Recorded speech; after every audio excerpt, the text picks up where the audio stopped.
So Twitch, welcome, hello. Ass Talks, M Sizer, great. Total Havoc. Oh, that's Laura. Laura. Like, yeah, that's just Laura. I wish Laura were here. No, just kidding. We will have Laura on at some other time, where she talks about UI and how mad she probably is that people keep breaking things. By breaking things, that's me. Yeah, I mean it's both. It's both of you, because when people like break something, it's kind of like a UI and coding thing, right? Like yeah, at some point. Well, she says I need to have it at this pixel, and I'll be like, okay, but the best I can do is that pixel. So we got to go back and redo a lot of stuff. She's got a exactly. Of exactly right. Like whenever something goes wrong in a UX perspective, it's both of your problems. Yeah, that's exactly right. Oh my gosh. All right. Laura, Molly, nobody's disappointed to see Laura. No one is disappointed to see Laura. She is level 99 games as mom friend. Except your mom friend would rather like play video games and metal music instead of take care of you. I think that's the accurate description. Oh, no, we're spread between two chats, lol. You don't have to spread. Oh no, you guys are spread between two chats. Are the other people on the level 99 Twitch chat? Yeah, I'm watching the level 99 one as well as the Sekiest one. Okay, I'm gonna just moderate both. Okay, Twitch level 99 games. Level 99 games on Twitch. Okay, no wonder I haven't been getting questions. I can just do it both. You guys can go to the level 99 games one or the Sekiest one. Either one is okay. Yeah. Oh wait, but I'm hosting Sekiest. Shouldn't the chat be there? Like, it's not, because Beanborg's talking on level 99 and not on the other one. So. Okay, it's okay. I'm doing both chats. I'm now doing both chats, so it's okay. The pixel fight is real. Laura, how goes the work of the visceral shot, and is it still awesome? Brad decided on Alt 1, not the headshot. Then you don't fight hard enough. I'm still you raid. Only if you raid. How do you raid? /raid. Maybe. That's what Okay. Oh, there we go. There you go. There we go. All right. Ah, yeah. Oh, yeah. Yes. Raid now, baby. Raid now. Ah, thank you. Yeah, it's working now. Oh, I gotta disable my video. Okay, I'm back. All right, everyone. We've raided. We have raided the chat. So now if people go to the level 99, will they be referred to Camerons? Pretty sure, yes. Okay, somebody confirm that in chat for me. Nope. Alright, no, wait. Oh, I've got two chats open, don't worry. I'm helping you, Bizarro. Who's Bizarro in this circumstance, Molly?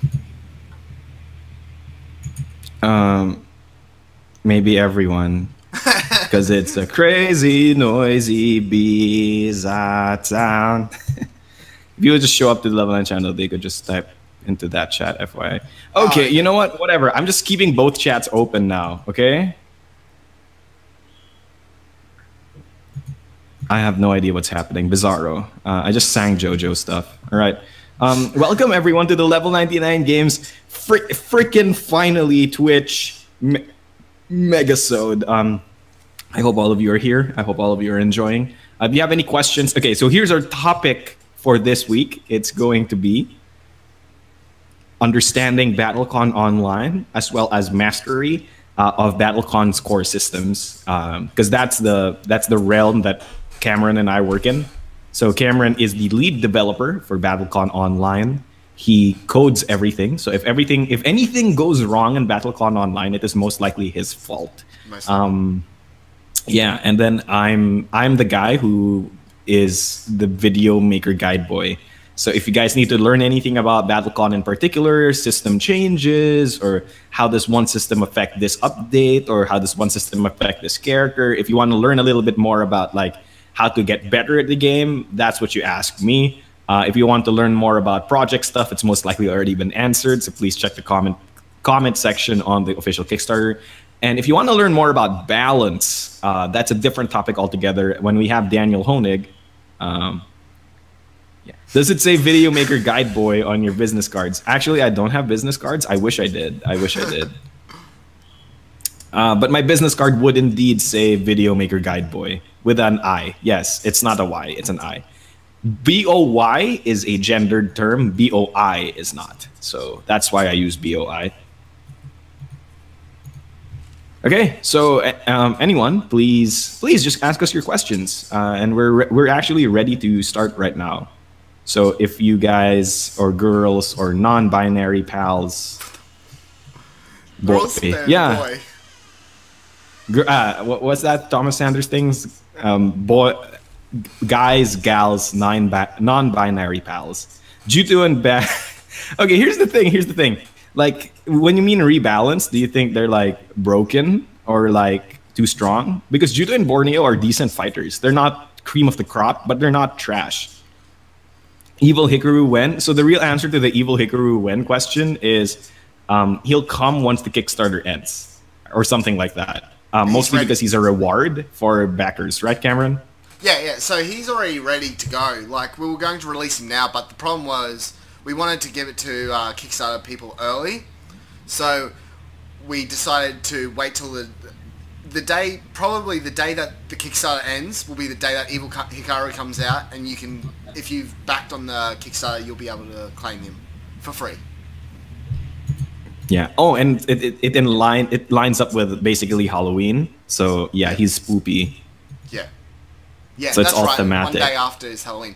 Also, another factor is everyone's saying Evil Hikaru when. Oh well, someone said Evil Hikaru when. Well, the next character is going to be Berman, and he's going to be released in a few days onto the release server. We're just testing him now. So Berman's going to be released. I just got his voice lines, which is really exciting, so I can't wait to hear them.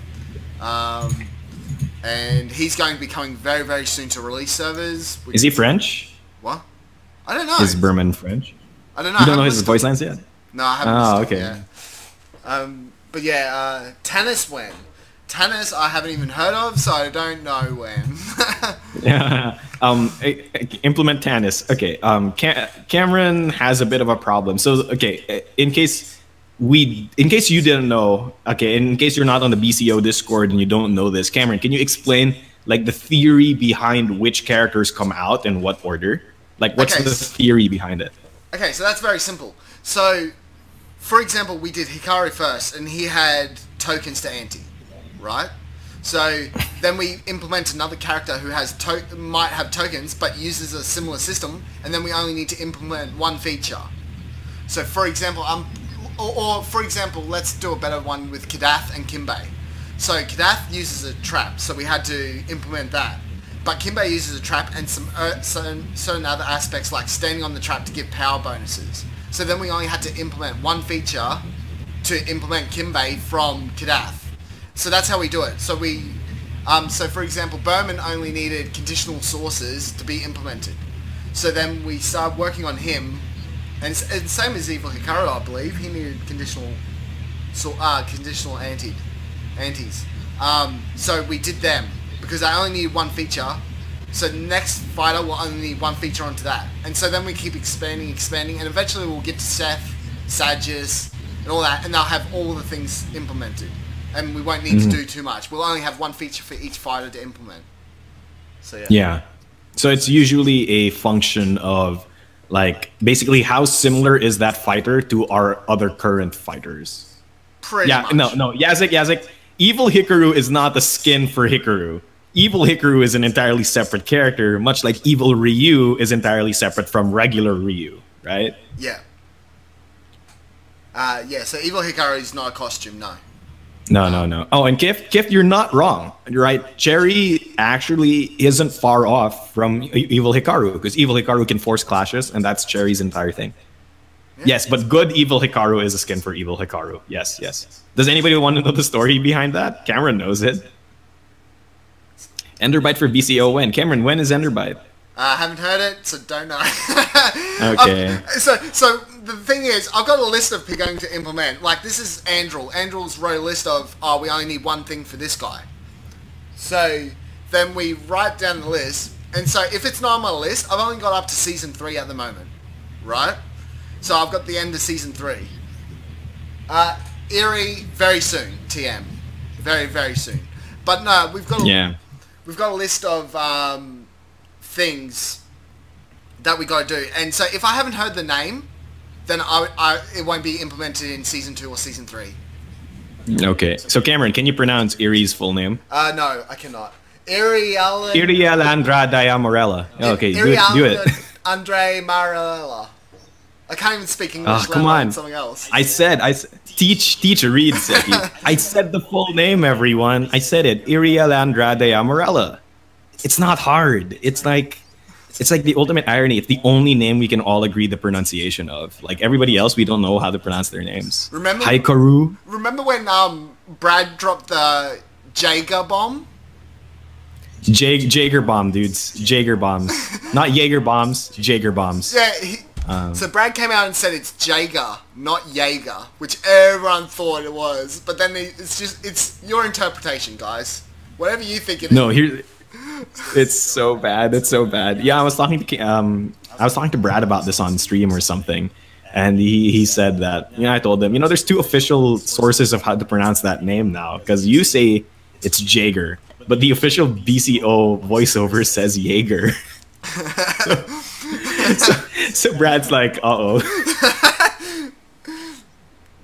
Go Jaeger, tomatoes. Yeah, I understand. Yeah, but Jaeger is cooler than a hard J. Yeah, I understand, because it makes him sound like an alcohol. Yeah, I agree. Jaeger is way cooler. It's German. Is he German? Okay, so here's the thing. There is no such thing as like those kinds of races in Indians. He's Gesselheimian. He's Gesselheimian, okay? Like that's it. Yeah, but like I was looking through the notes, like, because I do a little bit of serious stuff too in BCO. But I was looking through the notes of like Brad hiring voice actors, and he specifically says what he wants them to be.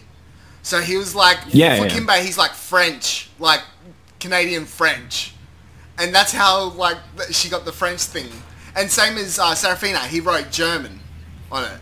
So I was just wondering if he would write German on it then.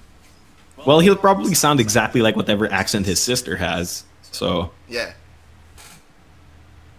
He'll probably sound exactly not exactly like his sister, but like they'll probably have shared accents. It'll be really weird if like Karen sounds the way she is, and then freaking Jaeger comes in with like the thickest German accent you've heard. Like it doesn't make sense.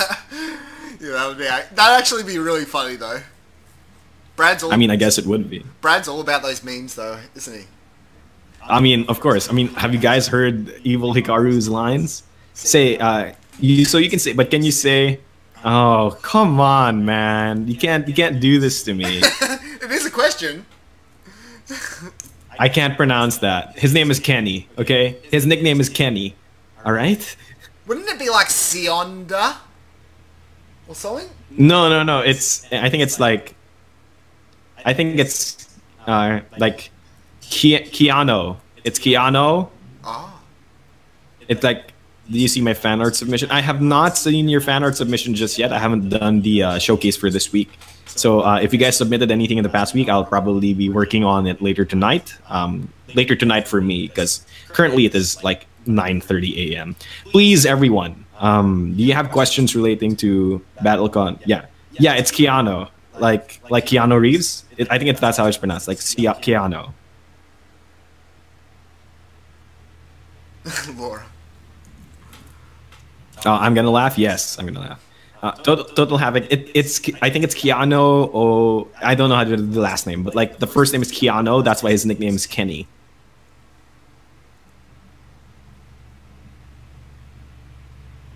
Yeah. So, do we have any questions about BattleCON Online, or like how to get better at BattleCON? Most of the people here are like good BattleCON players, except maybe for Laura, who I don't think plays that often. And then we'll all know because he'll be voiced. I think he's like Irish or Scottish or Celtic. Either one of those three. Irish, Scottish, or Celtic. That name. So I assume he'll speak with an appropriate accent. He's also a Phantom Thief. Who are the most popular So Beanborg asked, who are the most popular BCO characters? I can only go from my experience, but Cameron probably knows the hard stats. Do you know who the most played BCO character is? Yes, I could look it up, but roughly it would be Schecter and Hikaru.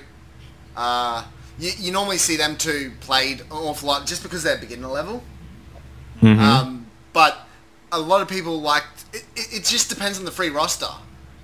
Like, it's because the free roster changes, and some people just save onto their coins, runes, and they just keep them until there's a fighter they absolutely have, or need to have. So they just roll with the free roster. But generally, it's always the beginner characters. So maybe Allegor and Callistar too. People seem to like Callistar. Ever since the release. Hey Cameron, can you do me a favor? If you're the one going to be talking for a long while, can you click your webcam so you're the one who's on full screen? Gotcha. So so basically, Callistar is actually really played. Like, people actually buy her straight away. She is doing really well, actually beyond what we thought. People like the elemental change. I think that's another thing. You basically get 2 skins for the price of 1. So I think that makes sense. I think that's another thing, limiting factor.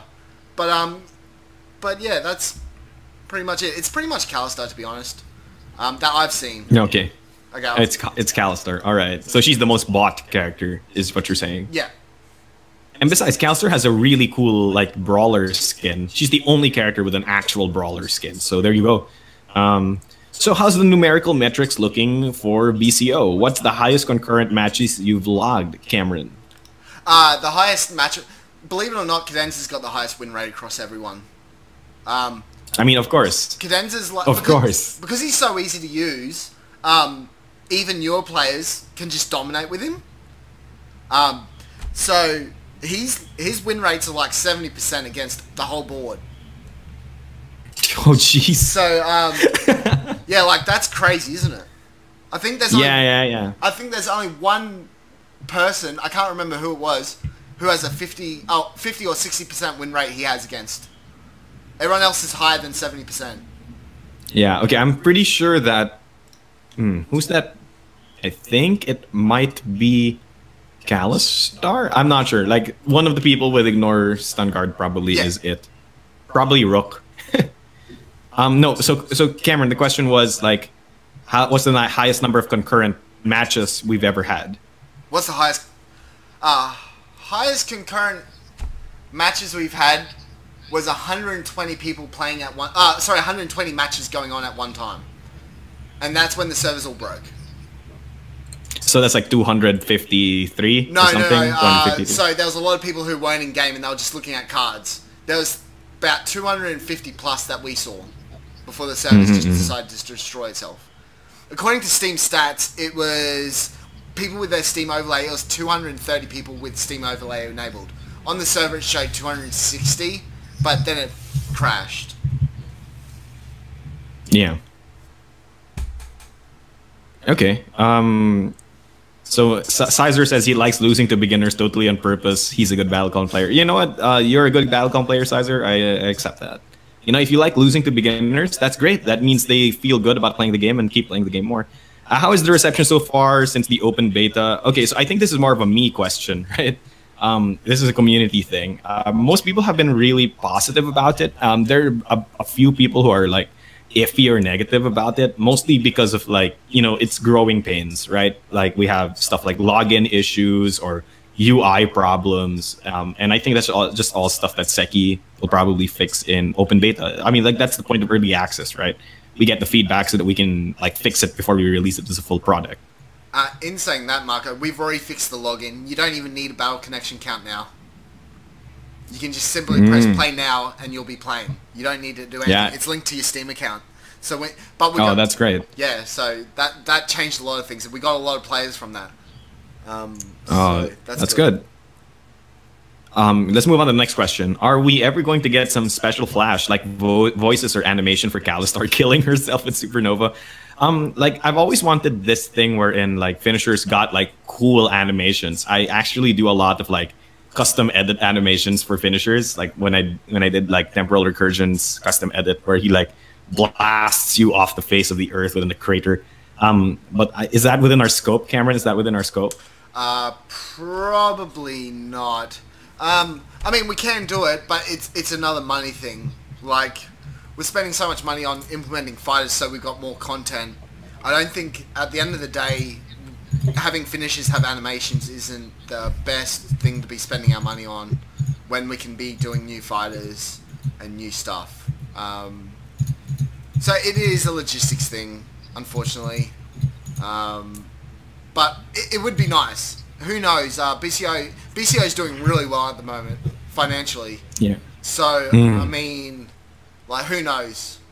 Who knows? Can you try double clicking on the bottom list of webcams? Okay, hello.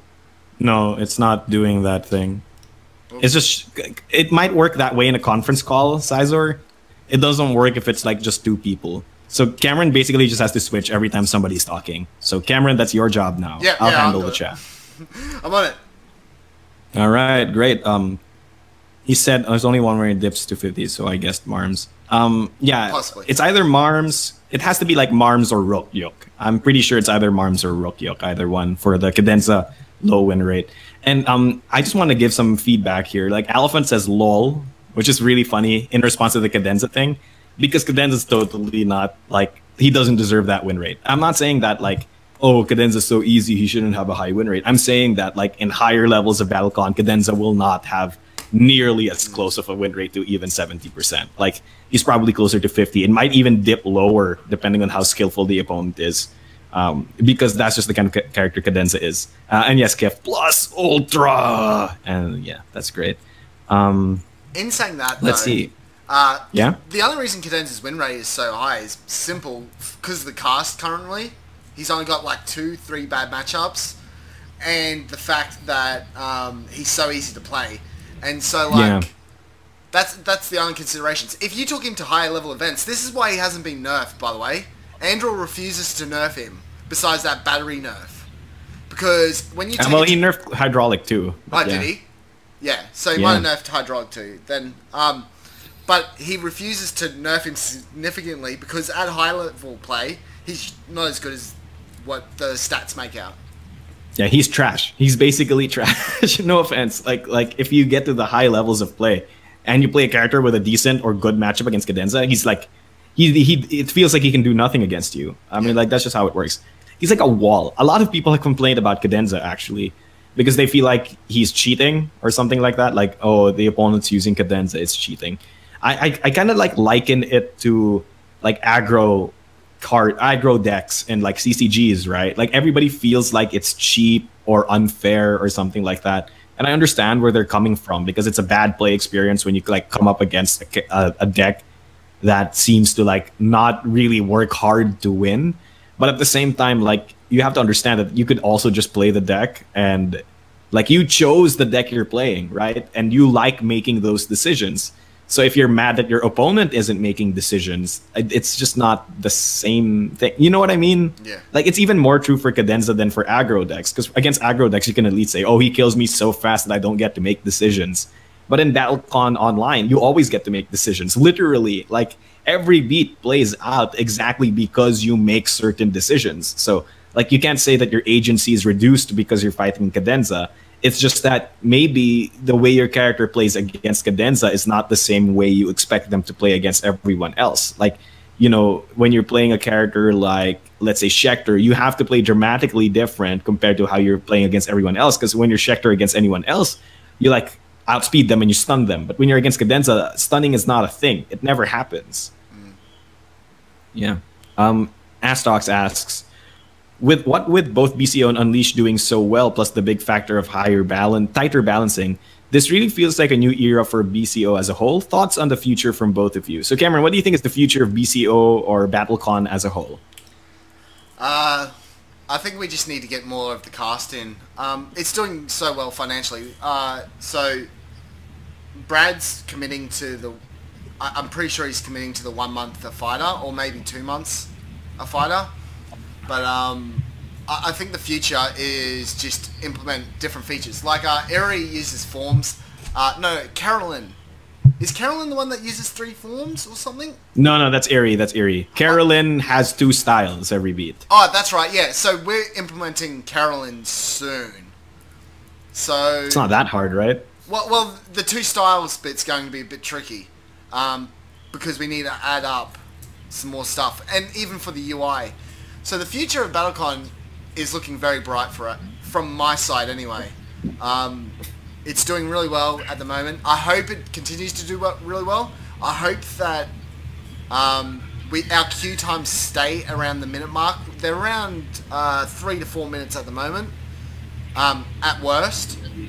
I hope they stay that bad, like at that worst, if not better.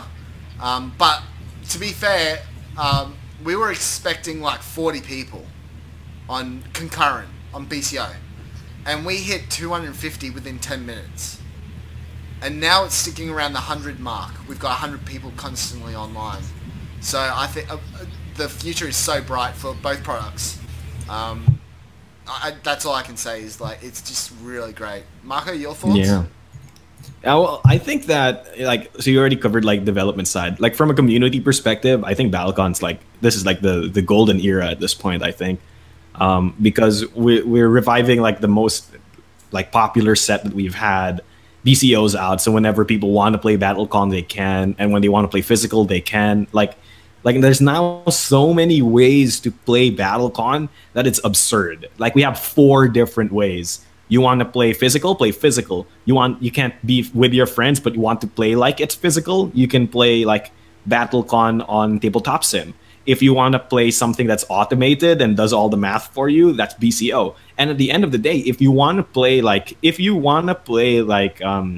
what's that called? Asynchronous, you can also play asynchronous by just playing on BattleCon sheets. We have so many ways to play the game, and it's just making the game more accessible to more people and more presentable and more cool. We've gotten so many new community members.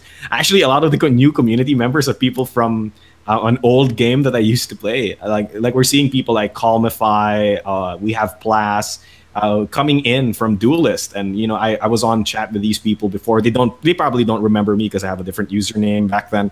But yeah, it's really fun to see all of these new people. All of these people like just come in and like ask about guides and stuff. And you know we have, as a community, I feel like we have one of the best communities when it comes to instructing new people. The thing I really dislike about fighting game communities is that it's sometimes really hard to find good guides and good resources, because a lot of the times the answer that most people give you is just like, oh, just get better at the game, and that doesn't help in my opinion. Like as a person who feels like instruction is very important, I feel like guides are very important, and guides that cover like basic concepts. Like Polterghost wrote a guide on Steam that's just like, oh yeah, by the way, here's how everything works. And it like assumes from a beginner's perspective, so it explains like what's the goal of BattleCon. Oh, the goal of BattleCon is to bring somebody's life to 0, and like covering some basic stuff like that's very useful, very nice. So yeah, let's move on to the other questions. Cadenza has 5 bad matchups, 4 good matchups. I agree with that. Like he's probably a little bit low, and it's probably just gonna get worse the more the other control characters come in. So like you have people like Tannis, Sagas, like Tatsumi. Like the moment those people come in, Cadenza's gonna feel real sad. So can you confirm that Rexon's theme is going to be a straight up organ dirge? It's an organ dirge, right? It has to be. Is it an organ dirge? Probably. This is a Wesley question. So Wesley does our music. Wesley plays BattleCon. He loves the lore. He loves the game itself. So it probably will be something like that. Probably something dark themed. Yeah. Nice. Okay, Total Havoc says, Laura says, when Carolyn's in, that's when I become a one-trick. I know nothing about how she plays, I just love her design. To people who have never played Devastation or War before, sorry, War, because Carolyn was in War. Carolyn has 2 styles in every attack. So she can mix and match her styles. And she actually essentially has better stats than everyone else. Her big weakness is that she has literally 0 utility. And people know one of the styles. So the way it works is that whatever style you played last beat, gets tacked on to whatever style you play this beat. So if I, for example, play like mutating last beat, my attack would become mutating whatever I play. So for example, last beat I played something like bladed shot, and then this beat I play quicksilver drive. Then my pair is called bladed quicksilver drive. So that's how our attack pairs go. They become 3-card attack pairs. People were surprised that there are that many people in BCO. If you want to play Conray, please don't play Conray. I mean, like, Conray is actually a balanced character, so to speak, but please no. Hey, Cameron, have you read Conray yet? Have you seen Conray? Who's Conray? No, I haven't. Conray is a character designed by community member Tierenkin, also known as RNJesus, and the core design philosophy behind Conray is Conray has to be designed in such a way that if Brad ever reads Conray, he would ban the creator from ever making BattleCon characters again. So Conray's unique ability is like 10 paragraphs long, and then each of Conray's styles has 4 paragraphs of text. And and some of the effects are like they're semantically weird. It's like, you know, the range of this attack is the spaces between your opponent. Unless the marker is on your opponent's space, then it's the marker's space, and like stuff like that. Like, it's just like a bunch of if-then conditions. Like it's absurd. Edge case rules just on the card. Can you imagine that? It's just a big card. Actually, can you show this on stream? Yeah, sure. Sure. Let me just link you to Conray on the customs database, and you know, if you're wanting to make custom characters, this is a really good guide on what not to do when you're designing your custom character, because not to say that Conray is a badly designed character. Okay, no, she is. They are. Sorry, he is. Conray is a guy. Sorry. Conray. All right, here. Please show this on stream, yeah. Cameron. Pass it on Discord. Yeah, pass it on Discord. It has to be relevant to us. All right, here you go. I passed it on to the chat. Gotcha. Can you check? Just a sec. Okay, here we go. So wait. Where is Conray? Conray. There's a where are you? Are you on the first page or on the last page? If you're on the main page, just click Conray. Where's K? Conray. Oh, there. I'm guessing. Cameron, you're on the main page. There's a link literally to Conray. Yeah, I'm trying to click it. Look. Oh, that. Gotcha. Oh, dear gosh. You see it? Yep. It's all on stream. All right, everyone. Look at the beauty that is Conray. Yep, there you go. Look at that unique ability, everyone. Look how big it is. It's even got patch notes. Yeah, it's absurd. Okay. That's weird. Yeah, look at that UA. Look at that UA. Yeah, that's crazy. I have a couple. Okay, so Bean asks, I have a couple of friends who play other traditional fighting games. How can I win them over in BattleCon? Okay, Bean, here's my pitch to you or your friends. If they listen to this, then and they don't like it, then maybe BattleCon's not a game for them. Tell them that it's a board game fighting game, and unlike all the other ones, this one's not random. And skill will always win. The most skilled player will win like almost all the time. I mean, of course, there are reads, right? And you can like mess up like that. But the more skilled player will almost always win. And you can just call it Tekken chess or something like that. Because that's essentially what it is. It's like Tekken plus chess. And there's no randomness, and skill is a big factor. I think the big thing about fighting game players is they like skill and they like character variety. So show them like how many characters we have, how many different playstyles there are, what cool gimmicks each character has, because that's what fighting game players like. Show them the wide cast of characters and tell them that it's a skill-based game, and I'm pretty sure that should win them over. Verses asks, speaking of new players not knowing much, what's an organ dirge? Is that an attack pair, Cameron? Is there an organ dirge attack pair? I'm guessing so. Actually, I'm going to be honest with you. Rexon is coming... Oh, let me switch cams. Rexon is coming very soon to BCO. Like, very soon. I mean, he has to. He's basically Alexian. Like, if you just removed all of the text, his core shell is the same thing as Alexian's shell, right? Yeah, so Rexon is coming very soon. So I haven't looked at his cards yet, so I'm unsure, but I can Google it if I need to. Organ Dyer. I thought they were talking about organ music. Yeah, no, that was the joke. I didn't get it. Go on past me. No, so... Yeah. I'll switch back to you now. Back to you, Marco. All right. And you have 100% open for information. That's all true. Yes, 100%. Everybody's just, it's like, what's Conray? What Conray is even? Oh, they're all like messing around. Yeah, everyone, like that's the thing. It's like, you would think this character is wholly unbalanced, but if you actually understand how Conray's effects work, Conray actually plays decently and is not even overpowered or not underpowered. And that's the best thing about it, is that means Tank Bard actually like went through a lot of thought to make sure that it was decently balanced. Yeah, Kift is right. Fighting games aren't, but fighting board games often are. Like, I can't think of a fighting board game that isn't like deck-based, right? So you have like things like Yomi, maybe Flash Duel, or like Puzzle Fighter or something like that. But even then, right? Like the concept of positioning is very, very prevalent in BattleCon, and I think that's the one leg up it has on the other contemporary fighting games, is that positioning is actually a really cool fighting game concept that doesn't get translated a lot. Many people translate the like rock paper scissors mechanic of like, you know, jabs beat throw, throws beat guard, guard beats jabs, but at the same time, like, they don't translate the best thing, which is spacing, which is the most fun thing about fighting games in my opinion. Best fighting game is Smash. I mean, you wouldn't be wrong. I want to make a platform fighter game myself. BCO is the video game implementation of a card game which is based on a video game. Yes, that's true. That is absolutely true. But if you think about it, like, Tabletop Simulator is a board game simulation video game that means to emulate a board game. So it's pretty dumb. Seems simple enough to explain. What would be the most complex and or awkward fighter to put in BCO? Oh my gosh, Cameron, this is a question for you. Who would be the least likely character to enter BCO? There is three people. Okay, one of them is a joke now because we've worked out some mechanics on him. But Seth, Sagus, and Gaspar. It's Sagas. Sagas.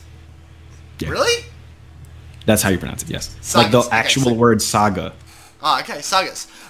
Seth, because of weird edge cases, especially with... What's that card that... Mimics. Mimic? Yeah, thank you. Where we've got a lot of edge cases where someone might retreat, he moves, but if 7, for example, says you cannot enter adjacent square, then how does he move? But does he move? Because his card... Yeah. So Seth is a weird edge case. Sagus, I'm unsure, so he might not be that hard anymore. I believe Andrew even said, or Daniel even said, like, he wouldn't be that hard. He's just got a few just a little bit of stuff that makes him a bit weird. And Gaspar is, I forget why Gaspar is, but is it? Gaspar can attack 3 times in a turn. Yeah, so he can attack.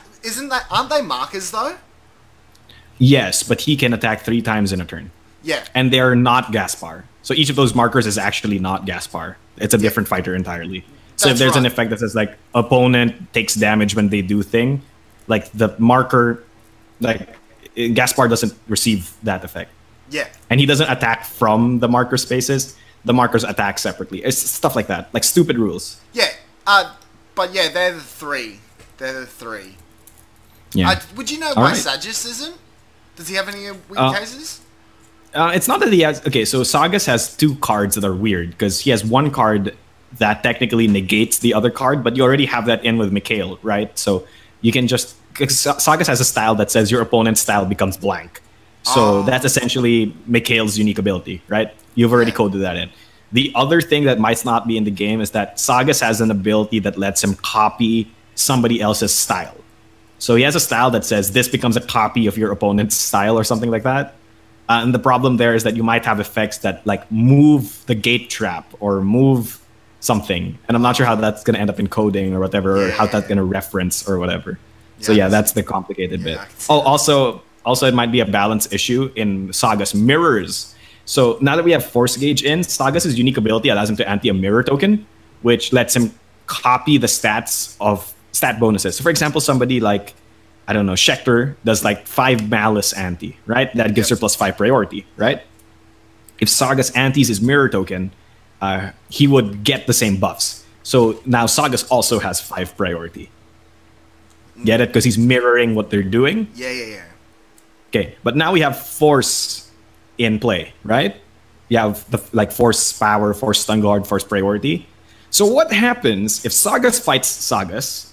One Sagas antis force power. The other Sagas goes, okay, then I'll anti my mirror token and copy your force power. And the other Sagas goes, then I anti my mirror token and copy the force power you copied from me. But because I copied that, you're going to copy my copy, and I'm going to copy your copy, and you're going to copy my copy, and I'm going to copy your copy, and you're going to copy my copy, and I'm going to copy your copy. It becomes infinite power at that point, and like I'm not sure how that would resolve. And especially from a programming stance too, you've got to remember, from a programming stance, it would actually do that. Yeah, exactly. It would actually infinitely loop until it wouldn't even be infinite power. It would just like freeze the game. It would like infinite loop the game. Yeah, it would just infinite loop. Yeah, exactly. All right, will there be future BCO only characters like Seven or Riflum? Oh, Cameron would know this. 100%. 100%. No, yeah. Brad wants to do crazy characters for BCO exclusives. Yes, there is going to be BCO exclusive characters. We were planning 2 for each season, but seeing as that didn't happen in season 2, we might be trying to do 3 in season 3. But I don't know. Don't quote me on it. If I don't say TM, it's not 100% sure, because things change. Things change all the time. Soon TM. Yeah, TM. But yes, 100% sure. Well, isn't that the whole point? Do you know what I mean? To have exclusive fighters each season. So yeah. Yeah, I mean that makes sense, right? I mean, it would be really cool if you could like, I don't know, generate infinite copies of something, right? That would be cool. Like there's a lot of mechanics that we can use in a video game setting that are not as feasible in real life. So 7's feasible. What about Enderbite? Yeah, what do you think about Enderbite? Like, how hard would Enderbite be to implement? I've heard that he would be pretty difficult. That's all I've heard. Yeah. Okay, because the way Enderbite works, Cameron, is that he has 5 unique abilities, 10 styles, and then 4 unique bases, and then you make a character on the spot. Oh god, yeah, that would be really hard. Do you know who else would be really difficult, but not very at the same time? Who's the person with the tree map? The tree that you gain skills. Oh, Thessala. That's it, yeah. They would be difficult in the sense of it's difficult, but at the same time it's easy to do. So that's a weird one. We don't know if it's more of a UA problem than a UX problem, user experience UI problem. Oh, Thiago Colas, what's up, Thiago? Everybody's just saying they copy their coffee. Okay.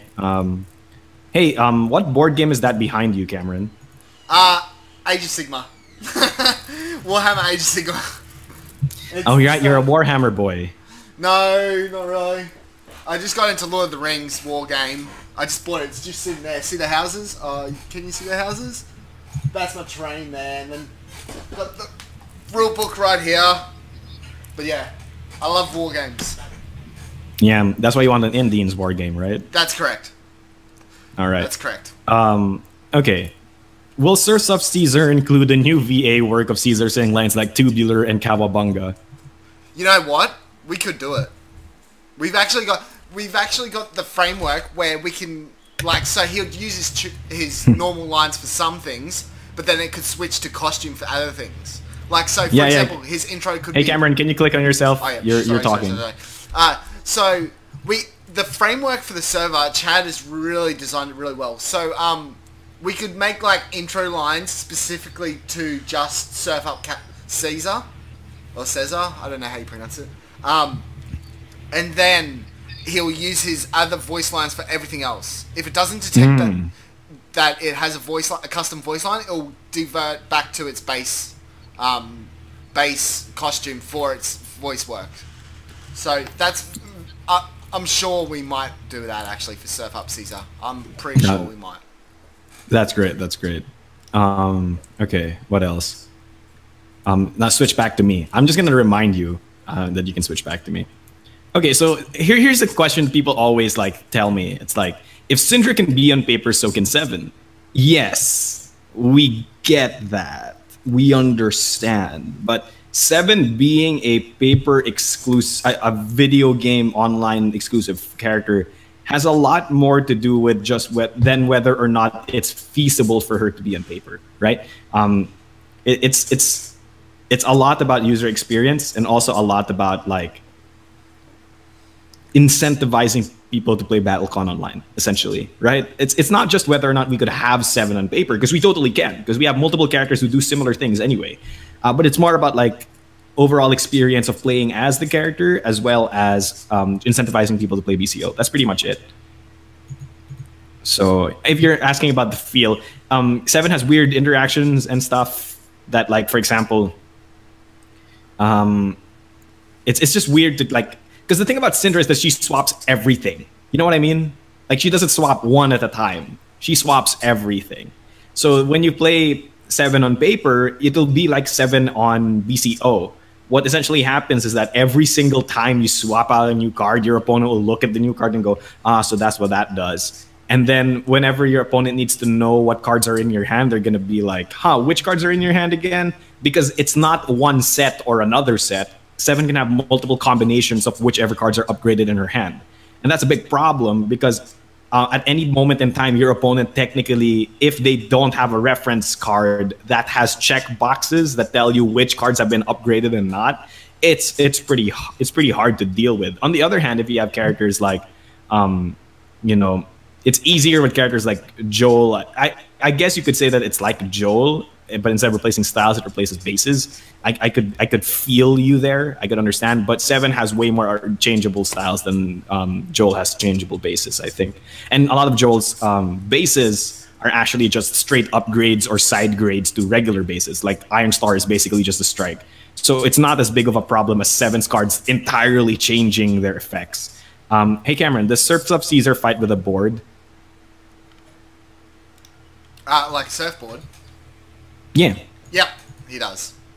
He's currently in production to be drawn. So he won't be too long away. So. All right, that's good. Cameron, do you paint minis? Actually, today I just booked myself into a mini painting session because I want to try and learn how to do it. But yeah, I don't normally, so I'm trying to learn as we. Probably after this finishes, I'm going to go to the lesson. Nice, that's great. Okay, let's breeze through some more questions. Would we ever get voice lines for specific matchups, like Karen versus Marmalee or Marmalee against Berman or stuff like that? Specific intros. It's possible, but we haven't thought of it. To be honest, I'm sorry. We haven't. Okay. We haven't looked into it. All right. There's games that gives in-game rewards for when you watch games content on Switch. Is there a plan to do something like that for BCO? I would love to do that. I would absolutely love to do that. But it's another thing like where Twitch says. However, I will say this. We had a streamer who asked if he donated all of the money he made on that stream towards a good cause that Brad approved of. Could he give out rewards? For those people, and we certainly said yeah, but sure, if you're going to donate the money to charity, we'll give out the stuff and we'll sort out those people who donated. I think those people ended up making the streamer ended up making like $200 within a few hours. That's not bad. Yeah, and so like we were ecstatic, and Brad handed out all his prizes and stuff like that. So we want to reach out to more people and do more events like that, so streamers can give out some stuff. Yeah, for sure. Yeah, I think most people. Okay, I think most people say it because she was mentioned she wouldn't be possible online. I think that was like maybe we were misquoted or we misspoke. She is possible online, offline. But it's just that, you know, the experience of playing her is probably better going to be online. And again, she has some wacky effects. Rifflum is, no, he's not impossible if you have blank bases and then you have a whiteboard marker and use that. I figured that was fine. One of the latest podcasts, wasn't it? Yeah. How hard would it be to... what? You were talking about having whiteboard cards, remember? On the one of the yeah, whiteboard cards. Yeah, exactly. Great implementation. How would you implement Welsi for... How hard would it be to implement Welsi for BCO or characters that her like mess with the discard? So how hard would it be to mess with characters that mess with the discard? How would they be implemented? How hard? Because I think we have zero tech on that.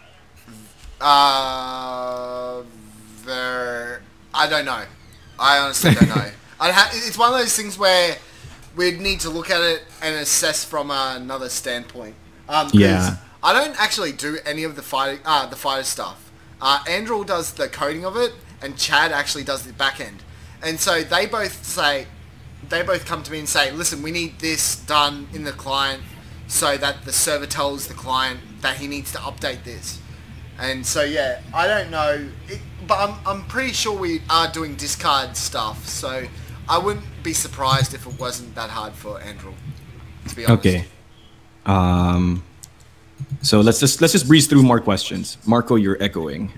Yeah, I will. Okay, let me just lower my gain then. There you go. Am I doing better? Is this better? All right. Just tell me if it's better. We're really getting a little bit of discard play with Eerie. Yeah, and that effect can easily change though. Fairly easy. I think at this point, Seven's just popular enough to make it happen at least as a promo. She's been in BC for a while now. Just my lukewarm take. I mean, I agree. If people want physical 7, they can get physical 7 by printing it out themselves, I guess. But yeah. Molly says, Seki, thin your paints. Don't feel afraid to make mistakes. And you know, there's a bunch of us on Discord who can do it and offer tips. Yeah, there's a lot of people on the fan server who do paint minis. So if you need help, Cameron, they're there for you. Thanks, guys. I know you're here for me, Molly. You're always here for war games. Matchup VOs are on the feature request list. We just haven't talked about it yet. All right. More community events like that. Yes, Billy, I agree. Like, we should do more community events like that. Great. Make a one-time use consumable PNP, print out a new one every game. No, don't do that. I don't know, but to my eyes, the difference between characters on mirror match is just too minor to the point where I can see it as soon as I get into a mirror match. The thing about, like, on a gameplay perspective, like, Thiago's not wrong here, in a sense. Mirror matches in BattleCon are weird, but that's just the case with mirror matches in most fighting games. Because it becomes essentially like who's the better player, but in a game like BattleCon or fighting games, it becomes who's the like better reader of the opponent. Because at this point, like, you can't leverage on your character's advantages because whatever advantages you have are the same advantages your opponent has. So it's really about just reading what they are able to do. And some people like that kind of gameplay, some people don't. It's just a feel thing. Like, you know, it's just preferences. Licks is when? Don't know. Okay. Why is the multi-hit mechanic so hard to implement in BCO? Cameron? I'm not sure, but when we looked at Luke and his multi-hit, you know how he hits twice? Do you know what that card is, Marco? Memento. So Memento. Chad and Andrew said, no, we can't implement it. I'm like, oh, okay. And so, I honestly don't know. I can't tell you. But I know, though. Pretty. Why? I was talking to this with Brad for a bit, but essentially, it's not necessarily like a technological problem, but more of like a system-wide change. So essentially, what they've figured out in is that the multi-hit things are thematic and they're cool, but they bring up too much rules questions and uncertainty on how things activate. Because like the promise, I guess, of BattleCon is that each character attacks once every beat, right? And multiple attacks get really weird because it's like, you know, most of them are templated like after activating, activate again without this effect. So it's kind of weird and most people get confused by it. And overall, it's just a system change that they wanted to do to streamline the entire game as well. So it might not just be a purely technological thing. It might just be like a hard system change from the get-go. Yeah. Yeah, that's just it. Or base discard. Yeah, that effect can change, but who knows? But it might be, yeah. I hear a tiny bit of echo. I've lowered my volume a bit. Okay, thank you. Esports, like sports and that. Sorry, yeah, you have to understand that I don't stream a lot. Can I bribe someone to keep her out? No, you can't. Sorry. If I find step, no, there you go. How far are we getting from a ranked ladder system? Asks Yazek. Ooh, very, very close. That's all I'm gonna say. We're getting very, very close to ranked and doing ranked rewards and stuff like that. We've just got to figure out how to do one thing, and then ranked will be released, and that's the leaderboards. That's the only thing we've got left, and that won't be too far away, to be honest. Yeah. So, yeah. Oh, Thiago makes a lot of sense. Yeah. Okay. It would be hard because both of you look the same. I agree. You could just do you can do alternate costumes, but I guess that would still be confusing. What if mirror matches clashed? No, please, let's not. You should put a tier in the Kickstarter for 2 of everything so that you can mirror match. Can we not? Yeah. It also interacts weirdly with stuff like stun guards. So, yeah, exactly. That's the point. Like Billygram, like multi-attack hits. Like, what happens if you force anti-power on top? And then Brad was like, this is literally the conversation.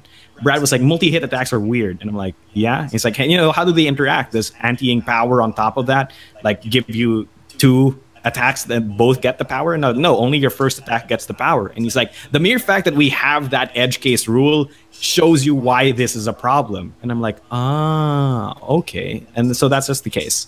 Yeah, okay. Oh, okay, Kift. Like, what do you have to go back characters so I can pick a new one when mirrors happened? I mean, I guess that would be a really weird thing to do in online, though. In offline, you could totally do it. Like, you could just ban mirrors. Okay, weirdly stuff. Yeah, the problem. And okay, that is maybe I'm lagging behind. Thinking about doing too.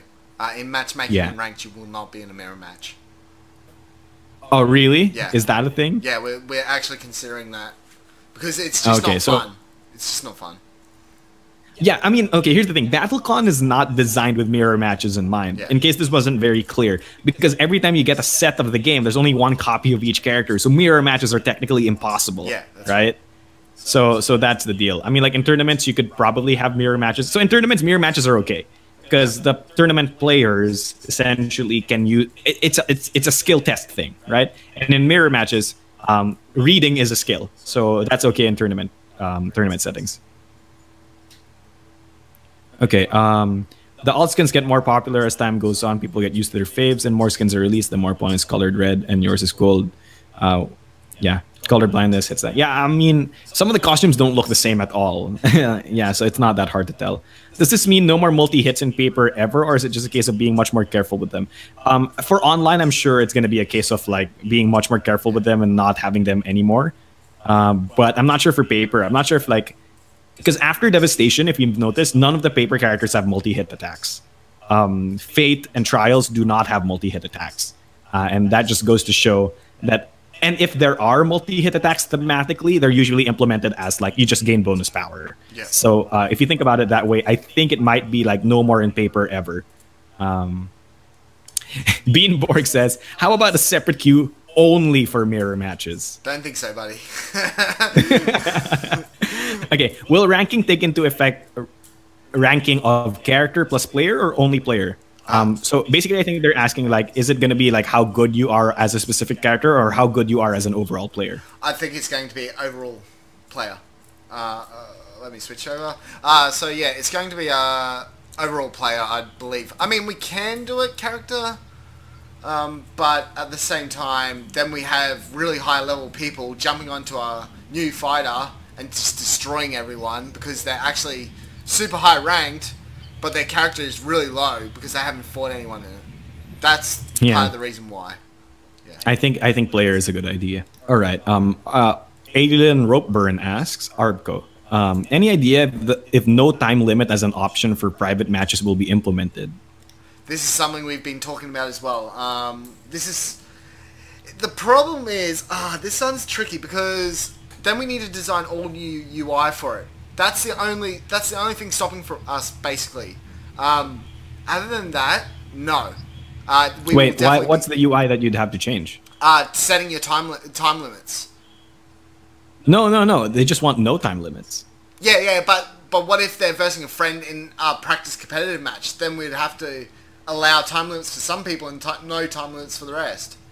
So when you so you're talking about UI elements that let you pick no time limit or with time limit is what you're saying. Yeah. So you need to pick, and then it becomes a problem of, do I just enter in a number for the time, how many seconds I want to do? If I put 0, so it's a UI thing. It's something that we are talking about though. So I'll mention that. All right. Random character when? Yeah, there should be a button that just like lets you pick a random character. UI thing? Yeah, no. I'll make a random character for you guys. I'll have a button that says random character. There you go. I'll do it. Try to do it in the next 2 patches. I'll ask Laura for an image. There you go. He just did it. The madman. All right. In the future, will we have access to our user raw data? Say like raw text dump that has info on each match, win losses per player. Do we actually track that for every player, or do we just have like a hodgepodge of stats for the entire server? We track everything from everything that happens on the server. No, yeah. But so, I'm asking, it's like, do you track it per player? Yes. We track their matches. We track even what they do in the matches. We track absolutely everything. We need to do this for the AI. So yes, we are tracking what wins you have against who, but I can't personally see them. The only person who can see them is Chad when he looks at the actual server. So and then he can just dump the raw files. But yes. Okay. So are we gonna give the players access to that at some point? At maybe like a profile screen or something like that, like stats screen? I'm pretty sure we'll be doing that in ranked. Yes. Okay, that's good. That's good. Yeah. All right. Let's breeze through some more questions. Let's end this in the next 10 minutes. Sure. Yeah. Okay. Are we ever going to get alternate play modes like stages or beta bases, sort of like an arcade mode? I know the answer to this. You answer it, Marco. So maybe not the alternate play modes you know of. Brad's thinking of implementing like a solo play campaign where you like go through a dungeon and you like fight against AI characters, and then you like upgrade your unique ability. So like Hikaru's fire token gives him like power +6 or something like that. So yeah. Yeah, I'm fine with time limits. It's just that's something I hear from beginners. Yeah. The time limits are a good and bad thing. A lot of beginners have a problem with it. Okay. Would random only be from characters unlocked or all characters available, including the free ones? Anyone you can play with. Anyone you can play. Yep. Okay. Anyone you can play as. Sounds good. Speaking of Tavern Brawl, how realistic would a Tavern Brawl mode where players have all of most styles basis, but players play alternative attack pairs?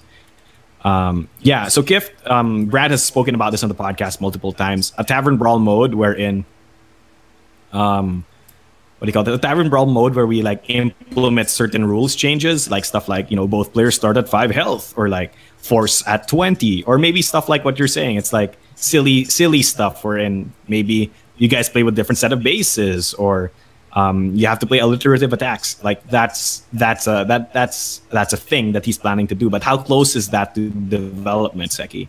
Not very. Not yet. We're just trying to get the main. We're just trying to get the main mechanics in, and then we can go from there and start implementing some fun stuff. So yeah. All right, that's great.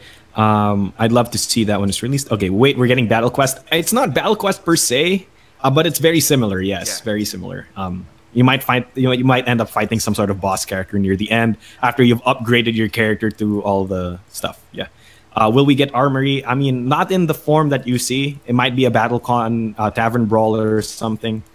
Will Marmaley's hacker skin be getting alternate voice lines? No. Cameron? No. Okay. Sorry. Tavern Brawl, only finishers allowed. Why? I'll play Kadath. No, you can't, because you can't put your gift trap on the board. That's the joke. You can't set your trap. No trap, no fun. Okay. Will any of the Wanderers characters be released in the near future? Yes. Yeah. We know. Yes. Yeah. Cameron's very excited for one of them. Yeah, Veckel, my boy. Peace, Yeah. Veckel rap. Okay. Kadath is optimal because planar crossing. Allie, come on. Oh. Allie. I was always under the assumption that you could only ever play Dimensional Exile for the fact of never playing it. I can't remember. I think it was you who told me that, Marco. I mean, yes. Essentially, if you ever plan to use Dimensional Exile, the point is that you're not going to use it. It's just so they don't go anywhere near your trap, so you can set up a whole new layer of strategy. So you can say, well, they're not going to go near there, so I can attack that side. As far as I knew, anyway. Yeah, will we get a new achievement for winning with a finisher versus another finisher? There's an achievement for winning with a finisher, not a specific achievement for winning with a finisher against another finisher. But maybe for specific characters, like if we ever get Seth, I'm pretty sure his achievement is going to be land Fortune Buster, and Ali's going to have like the hardest time trying to land that thing. You get an achievement for doing that. If you've won with Exile, you literally get an achievement for doing that. So that's your prize, Astox. Yeah. Okay. We're gonna have more time for like 4 or 3 more questions. So just ask them, and we'll end the stream then. Yeah. Yeah. Oh, how are you, Cameron? Are you tired? I'm a bit tired. Okay. If it's gonna be like when is X character, we're not gonna answer that because it's all just gonna be like soon or like in the future and stuff like that. So or I don't know because I don't know. That. Yeah.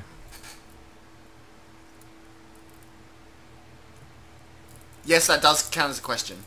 There you go. Okay, that's one. You've used up one of your wishes. I'm sorry.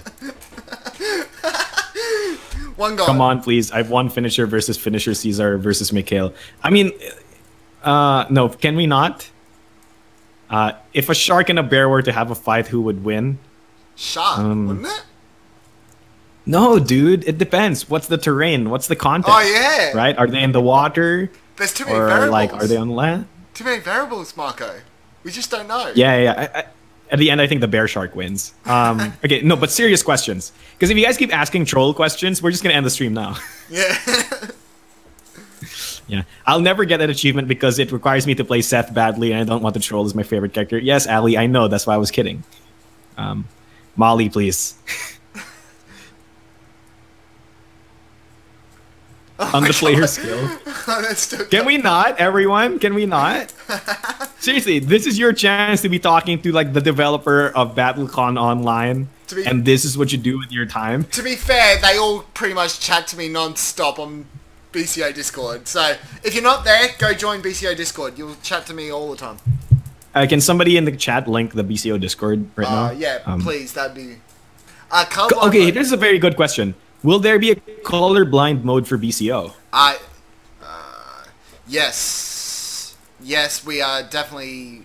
Oh, well, okay, so it's not planned, but it's been talked about. So it's one of those things that Brad is really passionate on. He's really like, oh, we've got to make it colorblind accessible. And I'm a fan of that. I don't mind.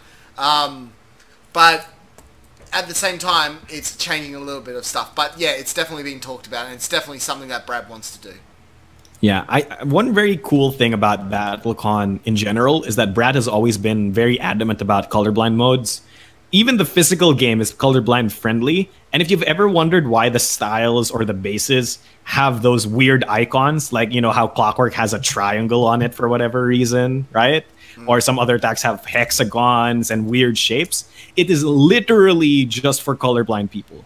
And to help, well, not literally, but it is for colorblind people, and to also help people easier differentiate between cards without having to read their text.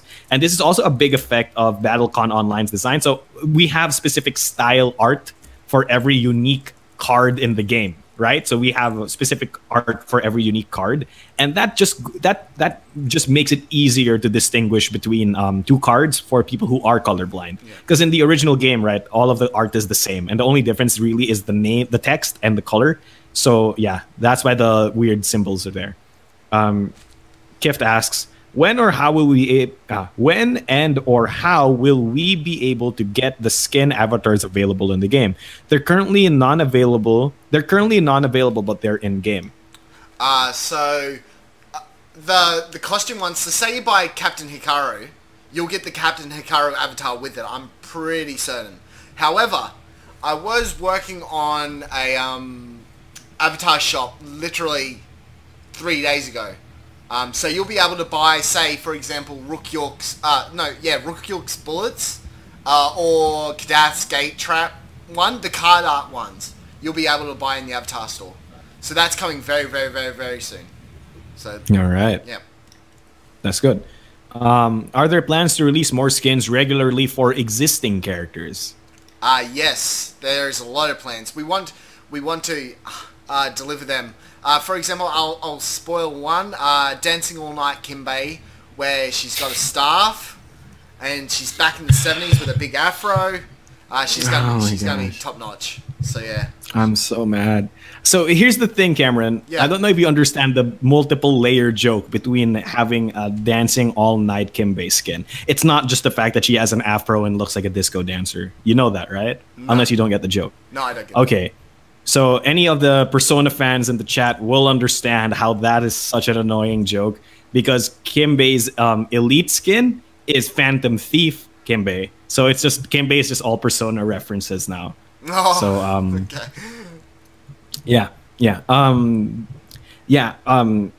I think this one's a very important thing that Thiago pointed out, is that in mirror matches, at least for BattleCON Online, right, it's really hard sometimes to tell the difference between two characters, especially if you're in a mirror match. Like, I don't know which character I am on the board.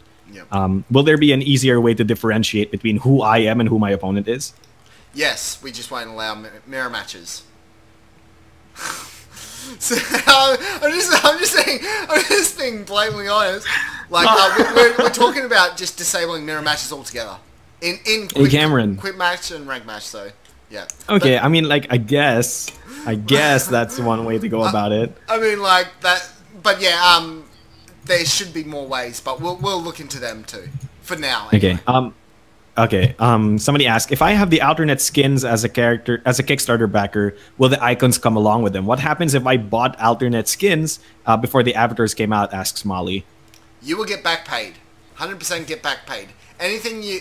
So when we implement stuff, we back pay everyone who has done it. So you bought all those skins and stuff, so you will get back paid when as soon as they're implemented, they'll be available for you.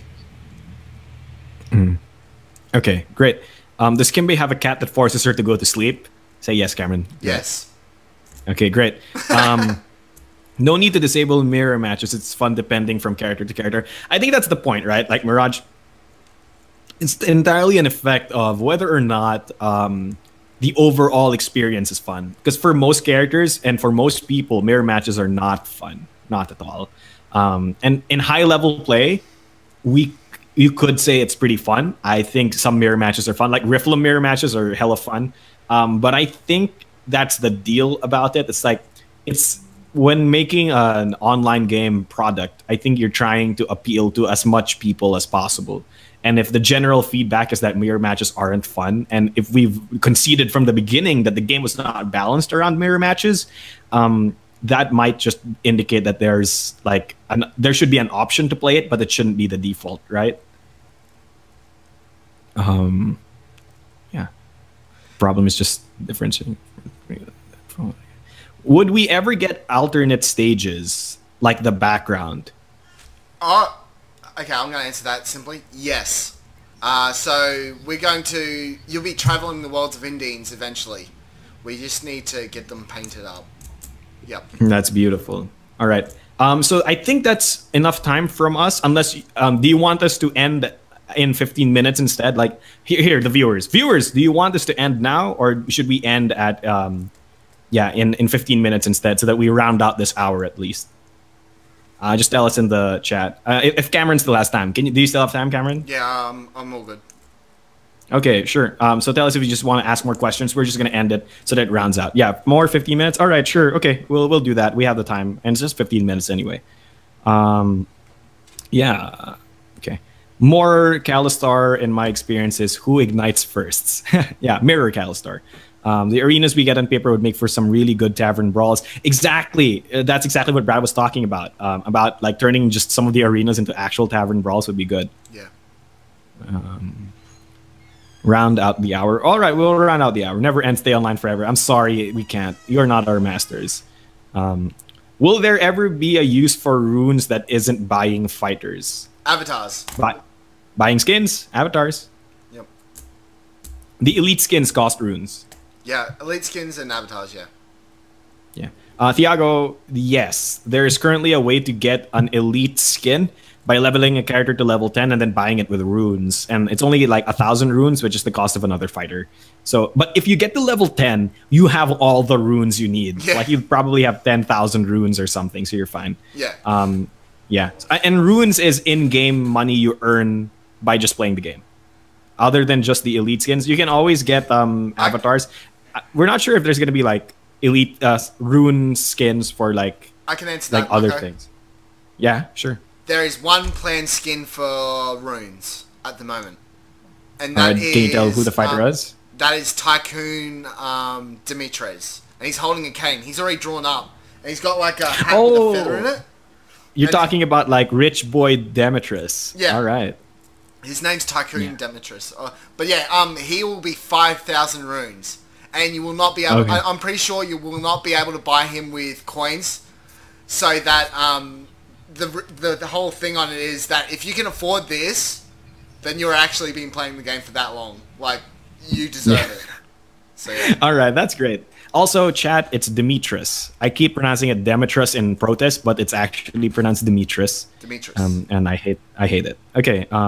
I really like that stupid arena in Devastation is when they had a shared base pile. Oh my gosh, that's a weird arena. My favorite arena is the one where there's like it's like a moving platform board and there's like a marker that repeatedly moves, and if you ever get stuck on one side of the marker you take damage because like there's a monster that's chasing both of you. I'm interested in hearing more about BCO stats. Who is the least played? My guess is some of the more complicated characters. Is it? I think it's Riflum. I think Riflum's the least played. How about you, Cameron? You know the stats. Riflum definitely is not the least played. He'd be one of the top.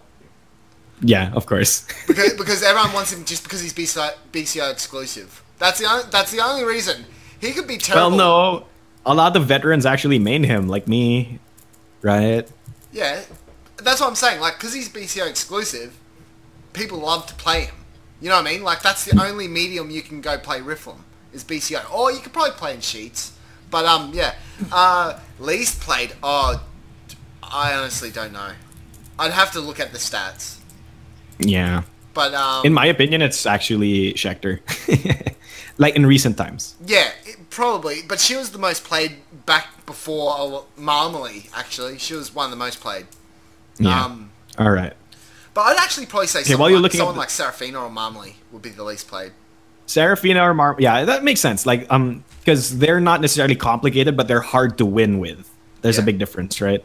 Yeah. Yeah. When is the quest tab getting an overhaul that's not awkward? Can we get a UI fix? Is what they're asking. When we can, yeah. Yeah, we need to make reroll quest. Like, it's something that we've been talking about for so long, and it's just I've got to do it. It's just so frustrating. I don't mind, but I went into BCO and I saw my quest and I had win 5 matches. Now I can't play BattleCon, and so I can't complete the quest, and so now I'm stuck with this quest in my thing saying, "Oh, you can never complete this." So yeah, we need it. We need it. Yeah. Okay. So. Quest reroll is going to be a thing, so that answers Mirage's question. Here's one. Who's the lowest win rate character? Do you know that? No, I don't know off by hand, but I mean, yeah, that's more of an Anderl question, I think. Just wait a sec. Let me just quickly look at the stats, if it works. Okay. Answer questions as you go. I'll be looking at the stats. Just wait a sec. So wait, Let's do a base. Who's the base fighter against? Let's do Hikaru.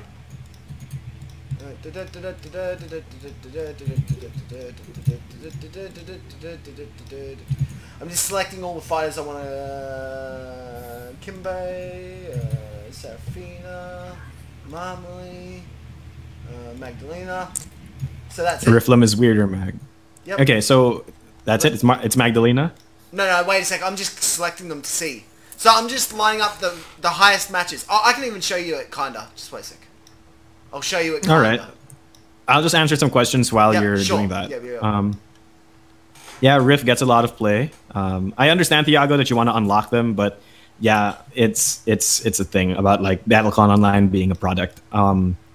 I have a bunch of runes and nothing to spend them on. Yeah, you'll get avatars soon, and you know, rich boy Demetrius. Still have not seen an Alexian in queue. I've seen a bunch of Alexians. Me too. I see a lot of Alexians too. Yeah, exactly. I saw a bunch of Schecter might just be because she's not on the first fight. Exactly. I think that's the thing about Schecter. I think most people don't even know Schecter exists because they don't know that she's on the next page. Yeah, that's Seven's on the next page now because of Berman. Oh yeah. Yeah, I know a few friends that didn't know Schecter was even on BCO because they didn't know about the second page. Yeah, I think we need to make that more clear. Yeah, that's something we should do. Schect needs 17 cats on the second page. That's the new meme. I love that. Crazy Cat Lady Schecter should be a skin. Crazy Cat Lady. Can we bring Schect to the first page? She is nowhere to be seen in matches due to being... no, because the more we add fighters, the more people are going to go onto the second page. Yeah. Why is 7 so dang adorable? It really depends on your tastes, Astox, because 7 is like a doppelganger of a dead child, so it really depends on what you think is cute. I really want to play more Marms once my quest for Callus Stop is complete. Quest to the Callus Stop is completed. What's Callus Stop? I don't even know that.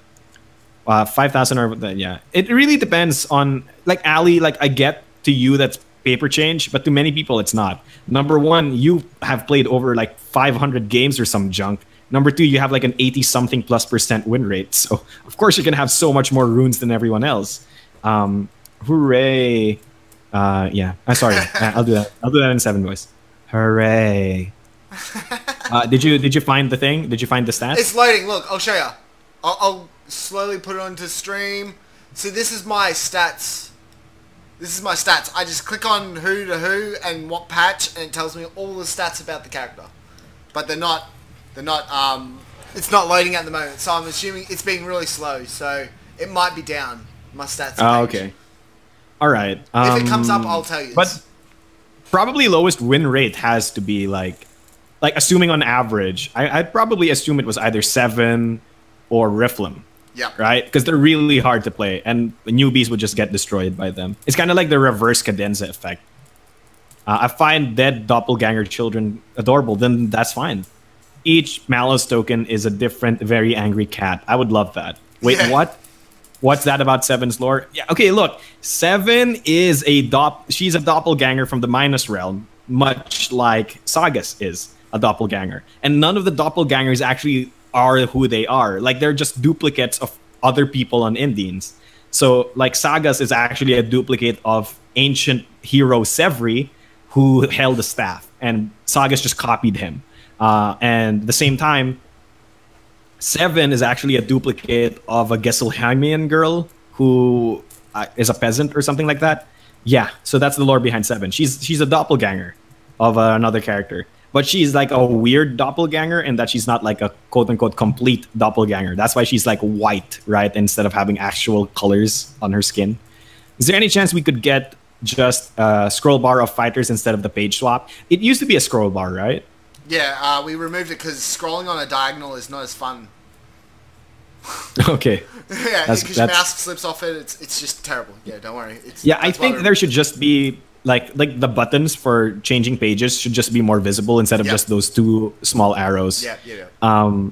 Calistar top. You know what, Arbco? If you get to top tiered Calistar, your Calistar is a great Calistar, so that's good. Cali is great. My main is Caesar now, surprisingly. Caesar's a great character in BattleCon Online. Got some decent buffs. There, Banever up there. Banever is great. Banever is pretty soon.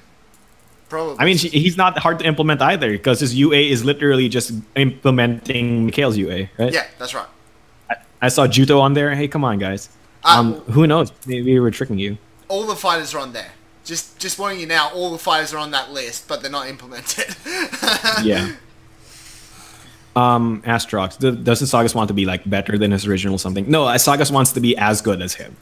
And like the point is that's why he wants to like stop the resurrection of Rexxan and wants to kill Rexxan because Sevri helped killing Rexxan. But I think like in the sense that he wants to be better because he wants to do it alone rather than like with 3 other people. So I guess you're not wrong. Will we get iOS and Android versions of BCO? Soon. No. Long question. Long answer short. Yes. We just need to redesign how friends work on iOS and Android. It's not Laura's fault. So the fault was that we said we want this so unique and we want it well designed. So Laura designed it like perfectly for Windows. But then we wanted to do Android, and so then the friends list and the quest log and all that sort of stuff suddenly is broken. We had a working Android version, but and a lot of people played it, but we will get there, yes. That's something we will want to do. 100%. Alright, that's great. By the way, guys, didn't Sagas help Rexon get resurrected just as he could have a... You know what, Kift? If that is the lore behind them, then that's great. You know what? I don't know a lot about Sagas' lore specifically, and if Arbco can like voice off whether or not that's true, well, please tell me. How about adding more BCO exclusives by removing characters from physical BattleCon? No, we won't remove, but we'll add more BCO exclusives.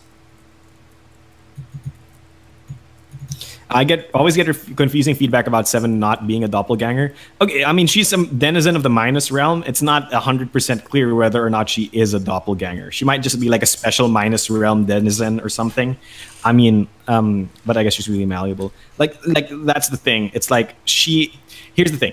She's from Division 13, which means that something crazy must have happened to her, right? And as far as I know, she's supposed to be a doppelganger, but something crazy must have happened to make her like that.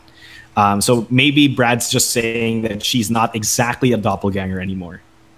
Kind of like the same thing that Clint Hyde's not exactly an elf, despite looking like one. I don't know if I'd want to play a BCO on phone. It's already hard to figure out your own pair when you can easily look at your and your rival's cards. Yep, I understand that. Yeah, the text is small. I can understand that. The text gets small. Yeah, Seven deserves to become the new Beast BattleCon mascot. She is super loved. She is adorable. Yeah, and she has the best elite skin. So 17 is the best elite skin. Yes. Yeah, because it has the best name. Fanon name. Clean Hyde as a scene kid. No, he's a junkie. I think Sagas wants to just be more than just a copy. But I'd have to look back at things again. He totally hero worshipped the monkeys copying in any case. Yeah, I don't think he wants to be like. I think he just.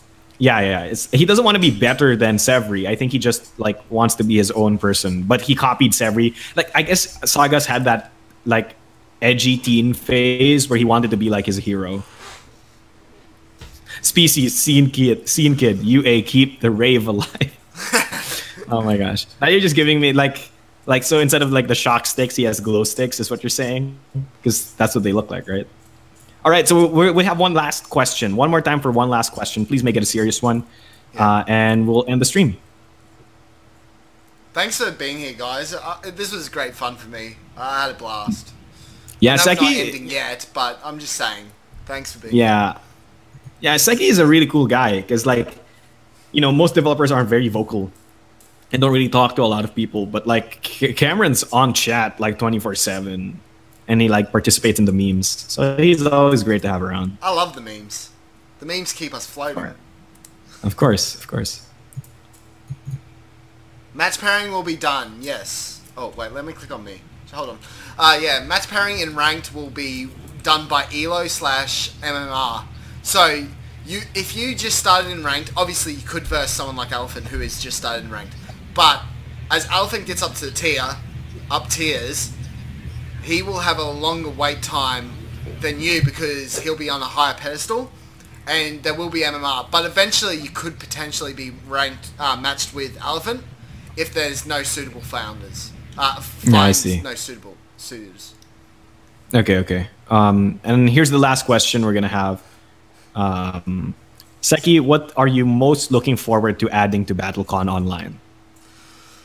Oh. I'm probably looking forward to adding the backgrounds. I know this okay, I'll give you a short story.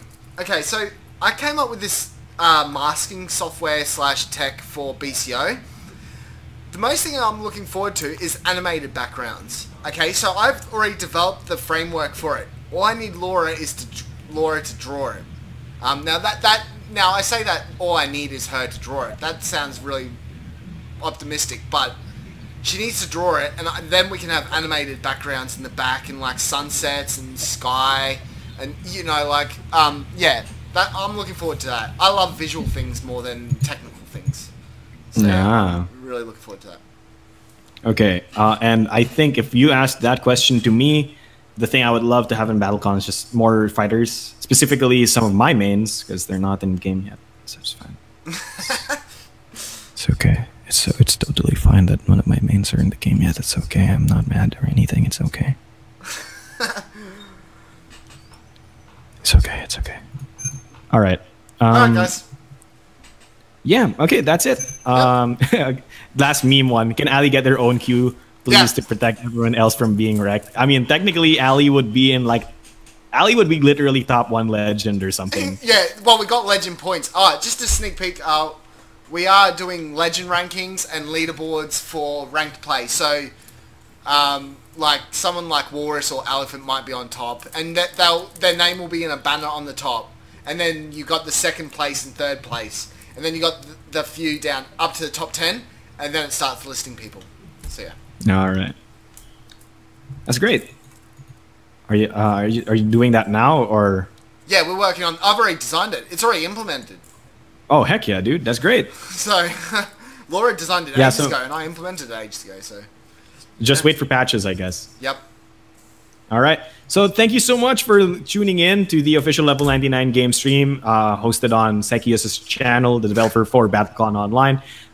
Again, very, very clear for everyone. We will have content for you almost every single week during this Kickstarter. If you guys want to watch more videos of us playing some of the new Wanderers characters, and maybe even some of the stretch goal characters, or maybe even some of the new characters in Devastation, such as Gar and Kay, please tune into our Friday streams, 4 p.m. PST or 4:30 p.m. PST, depending on whether or not the stream setup takes a while. And we can check whether or not that would be viable. But yeah, you can go to our official Twitch, or you can just watch us play live on Facebook.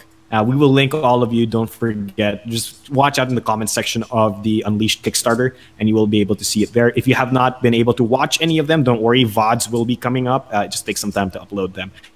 Also, every Saturday, we'll be doing more development talk. I'm not exactly sure for the topic next week. Maybe it might have something to do more with like gameplay and understanding concepts, or maybe it will have something to do more with balancing. So we can get there at some point. So I would like to thank Cameron for being here and hosting everything. Everybody give Cameron a round of applause. Thank you, guys.